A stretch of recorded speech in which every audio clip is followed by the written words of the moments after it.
নমস্কার বন্ধুরা, আমি সোনালিস কিচেনে হাজির হয়েছি আজকে একটা নতুন ভিডিও নিয়ে। তার নাম মশলা সোডা। চলুন দেখে নিই কীভাবে বানানো হয়।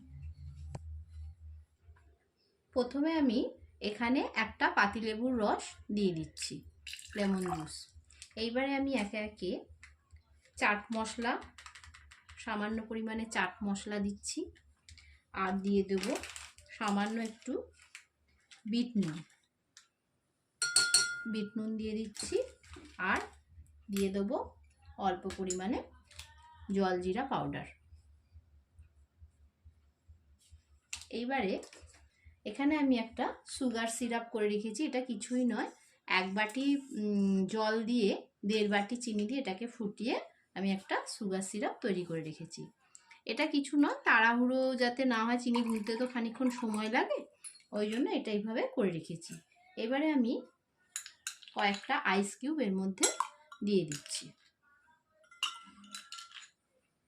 মিষ্টিটা আপনাদের স্বাদ অনুযায়ী দেবেন। এইবারে দিয়ে দেব স্প্রাইট। আমি এখানে স্প্রাইট ব্যবহার করছি, আপনারা অন্য কোনো সোডাও ব্যবহার করতে পারেন।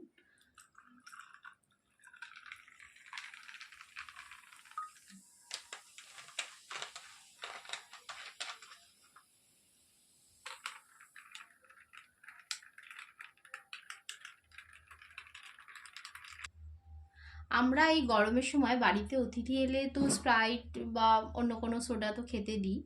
তো এইভাবে একটু তৈরি করে দেবেন মশলা সোডা, এটা খেতেও খুব সুন্দর হয়।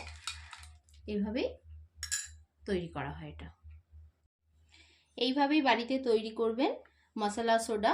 যদি ভালো লাগে তাহলে আমার চ্যানেলটি সাবস্ক্রাইব করবেন, লাইক, কমেন্ট, শেয়ার করবেন। দেখা হচ্ছে পরবর্তী ভিডিওতে। ধন্যবাদ।